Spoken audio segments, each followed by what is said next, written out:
सारांश में मैं कौन हूँ लेख रूप में। सकल जीव दुख विहीन हो, सदैव सुखी रहना चाहते तथा सबको अपने मन से सर्वाधिक प्रेम है, जो इस तथ्य के कारण है कि सुख उनकी वास्तविक प्रकृति है। इसलिए सुख जो स्वस्वभाव है तथा जिसकी अनुभूति मन विहीन निद्रा में प्रतिदिन होती है, उसको पाने के लिए अपने आप को जानना आवश्यक है। इसके लिए मैं कौन हूँ इसका ज्ञान विचार प्रमुख साधन है। मैं कौन हूँ सप्त धातुओं रस, रक्त, मांस, मज्जा, मेद, अस्थि, शुक्र इससे बना स्थूल शरीर मैं नहीं हूँ।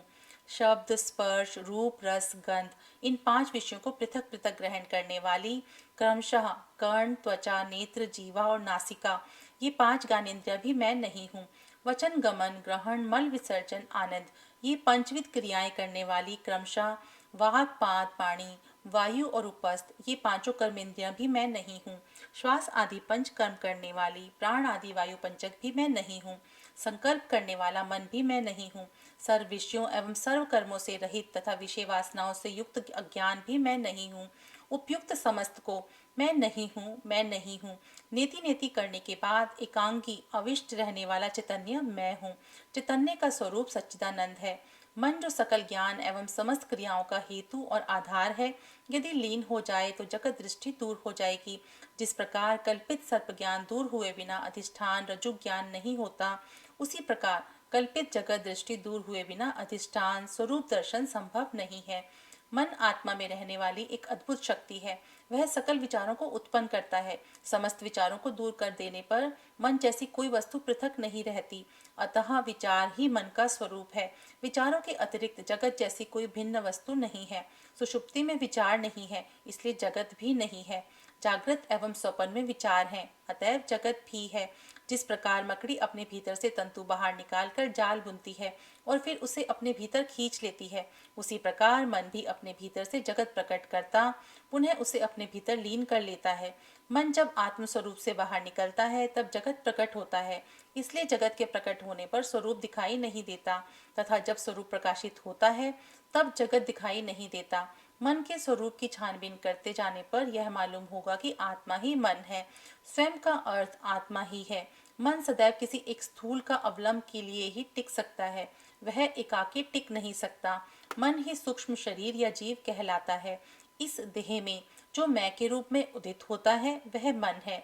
मैं विचार देह में सर्वप्रथम कहाँ से उदित होता है, यह अन्वेषण करने पर विदित होगा कि वह हृदय से उदित होता है। वही मन का उद्गम स्थान है। निरंतर मैं का चिंतन करते रहने से भी यह वहां पहुंचा देगा। मन में उठने वाले सकल विचारों में मैं विचार ही प्रथम विचार है। उसके उदित होने के बाद ही अन्य समस्त विचार उदित होते हैं।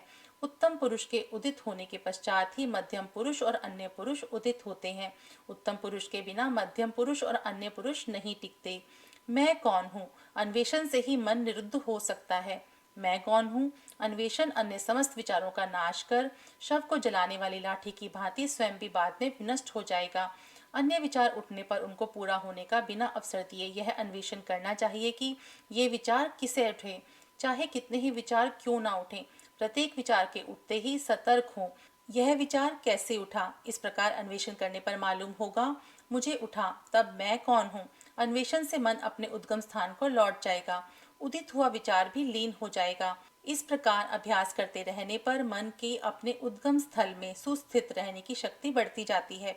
सूक्ष्म मन जब मस्तिष्क एवं इंद्रियों द्वारा बहिर्मुखी होता है तब स्थूल नाम रूप दृश्यमान होते हैं। जब वह हृदय में टिका रहता है तब नाम रूप तिरोहित हो जाते हैं। मन को बाहर निकलने ना देते हुए हृदय में सुस्थित रहना अहम मुक्ता या अंतर्मुक्ता कहलाता है। इस तरह मन जब हृदय में अवस्थित हो जाता है तब मैं जो सकल विचारों का मूल है विनष्ट हो सदैव विद्यमान स्वयं स्वरूप ही प्रकाशित होगा। जहाँ मैं विचार लेश मात्र भी नहीं रहता वह स्वयं स्वरूप है, वही मौन कहलाता है। इस प्रकार निश्चल रहने का नाम ही ज्ञान दृष्टि है। निश्चल रहना अर्थात मन को आत्मस्वरूप में विलीन करना ही है। इसके विपरीत दूसरों के विचार जानना, त्रिकाल की जानकारी रखना, दूर देशों में घटने वाली बातें जानना, ये सब ज्ञान दृष्टि नहीं हो सकते। एकमात्र आत्मा यथार्थ में अस्तित्वमान है। जगत, जीव एवं ईश्वर सीप में चांदी की तरह उसमें अध्यारोपण है। ये तीनों एक ही समय में दृश्यमान होते तथा एक ही समय में अदृश्य होते हैं। आत्मस्वरूप ही जगत है, आत्मस्वरूप ही मैं है, आत्मस्वरूप ही ईश्वर है। सब कुछ शिव स्वरूप है। मनोनिरोध के लिए आत्म अन्वेषण के अतिरिक्त और कोई समुचित उपाय नहीं है।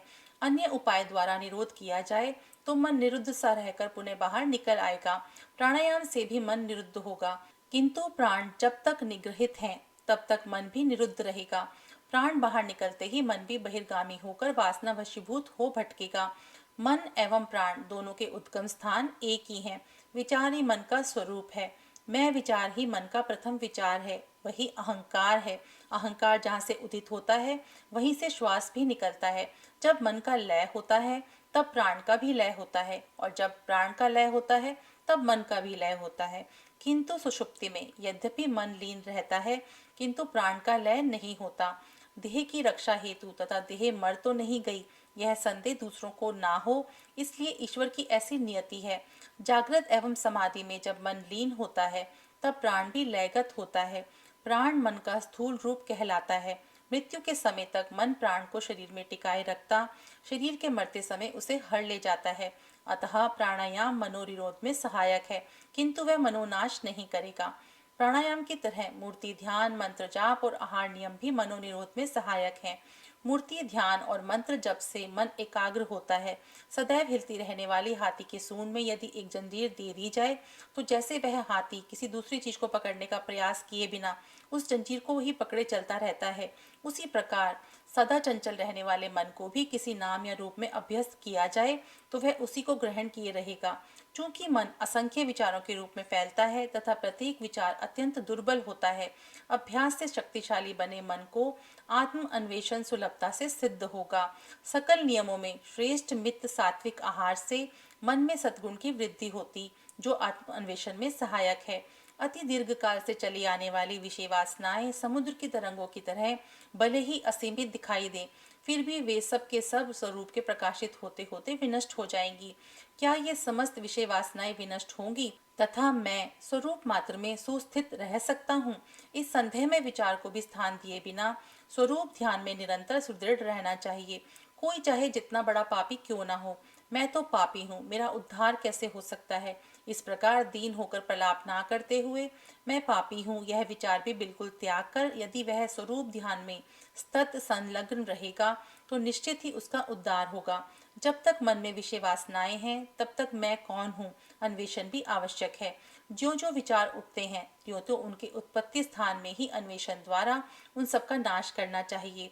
अन्य विषयों पर ध्यान ना देना वैराग्य अथवा निस्पृहता है। अपने आत्मस्वरूप को ना त्यागना ज्ञान है। वास्तव में ये दोनों एक ही हैं। जिस प्रकार गोताखोर अपनी कमर में पत्थर बांधकर डुबकी लगाते समय समुद्र के तले में पड़े हुए मोती निकालते हैं, उसी प्रकार हर कोई वैराग्य धारण कर अपने अंदर गहरी डुबकी लगाकर आत्म मोती प्राप्त कर सकता है। स्वस्वरूप प्राप्त होने तक यदि कोई निरंतर स्वस्वरूप स्मरण में संलग्न रहेगा तो वह एक ही पर्याप्त है। जब तक दुर्ग के अंदर शत्रु हैं तब तक वे उससे बाहर आते रहेंगे। जो जो वे बाहर आते हैं उन्हें मारते रहें तो दुर्ग हस्तगत हो जाएगा। ईश्वर एवं सदगुरु वास्तव में भिन्न नहीं है। जिस प्रकार व्याघ्र के मुख में गया हुआ शिकार बच नहीं सकता, ठीक उसी प्रकार जिन पर सदगुरु की कृपा दृष्टि पड़ जाती है वे अवश्य ही रक्षित होंगे, कभी नष्ट नहीं होंगे। पर सबको सदगुरु द्वारा निर्देशित मार्ग का अचूक अनुसरण करना चाहिए। आत्मचिंतन के अतिरिक्त और कोई चिंतन उठने के लिए किंचित भी अवकाश दिए बिना आत्मनिष्ठा में रहना ही अपने को ईश्वर को समर्पित करना है। ईश्वर पर चाहे जितना भी भार डालें वह समस्त भार का वहन कर लेता है। जब एक परमेश्वर शक्ति सकल कार्यों का संचालन करती है तब भी हम उसके अधीन हो रहे बिना ऐसा करना चाहिए वैसा करना चाहिए इस प्रकार सदैव क्यों सोचते रहें। रेलगाड़ी सकल भार वहन कर ले जाती है, यह जानते हुए भी उसमें यात्रा करने वाले हम अपनी छोटी गठरी भी गाड़ी में रख आराम से रहे बिना उसे अपने सिर पर ढोते हुए क्यों कष्ट उठाते रहें। सुख आत्मा का स्वरूप है। सुख एवं आत्मस्वरूप भिन्न नहीं है। आत्म सुख एक ही है, वही सत्य है। प्रपंच के किसी भी वस्तु में सुख नहीं है। अपने अविवेक के कारण हम सोचते हैं कि उनसे सुख मिलता है। मन जब बाहर निकलता है तब दुख का अनुभव करता है। वास्तव में जब कभी हमारे विचार पूर्ण होते हैं तब वह अपने उद्गम स्थान पर लौटकर आत्म सुख का ही अनुभव करता है। उसी प्रकार सुषुप्ति, समाधि और मूर्छा के समय में तथा इच्छित वस्तु की प्राप्ति होने पर और अनैच्छिक के दूर होने पर भी मन अंतर्मुखी हो आत्म सुख का ही अनुभव करता है। इस प्रकार मन आत्मा को छोड़कर बाहर जाता हुआ तथा अंदर लौट आता हुआ अविश्राम भटकता रहता है।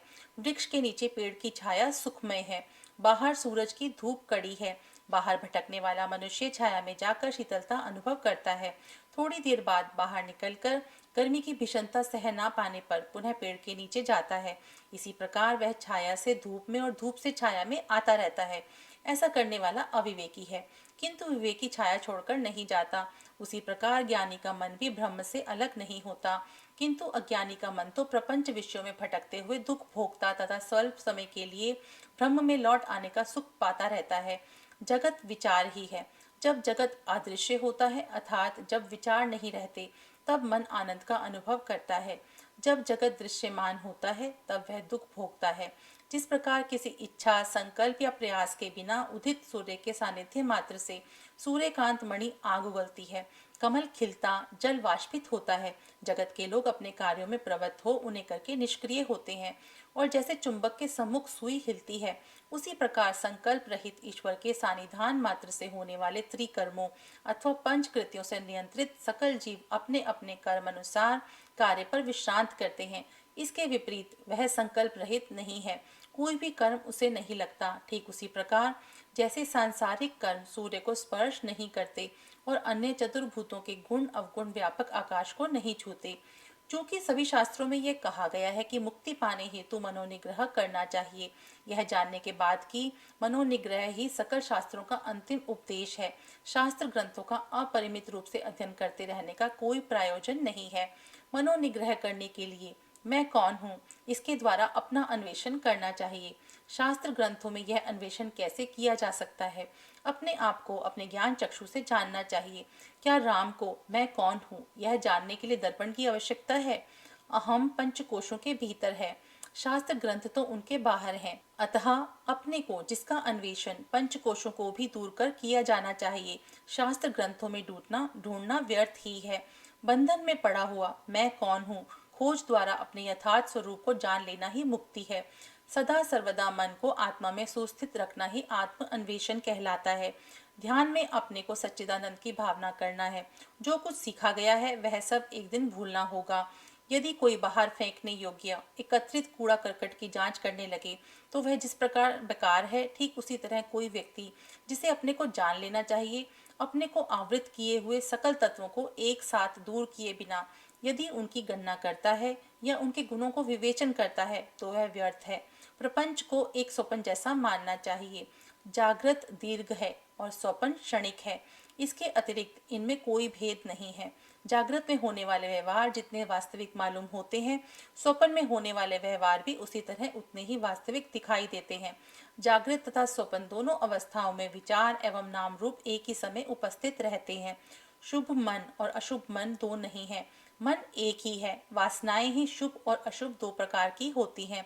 मन जब शुभ वासनाओं के वशीभूत रहता है तब वह शुभ मन तथा अशुभ वासनाओं के वशीभूत रहता है तब वह अशुभ मन कहलाता है। दूसरे लोग चाहे जितने भी बुरे दिखाई दें फिर भी उनसे घृणा नहीं करनी चाहिए। राग एवं द्वेष दोनों ही बुरे हैं। प्रपंच विषयों में मन अधिक नहीं लगाना चाहिए। जहाँ तक हो सके दूसरों के कार्यों में हस्तक्षेप नहीं करना चाहिए। दूसरों को जो कुछ दिया जाता है वही अपने को भी दिया जाता है। यह सत्य जान लेने पर कौन दूसरों को दिए बिना रहेगा। अहंता उदित होने पर सब कुछ उदित होगा, अहंता लीन होने पर सब कुछ विलीन हो जाएगा। हम जितना अधिक विनम्र हो आचरण करते हैं उतना ही अधिक हमारा हित होगा। यदि मन निग्रहित किए रहे तो हम चाहे कहीं भी रह सकते हैं।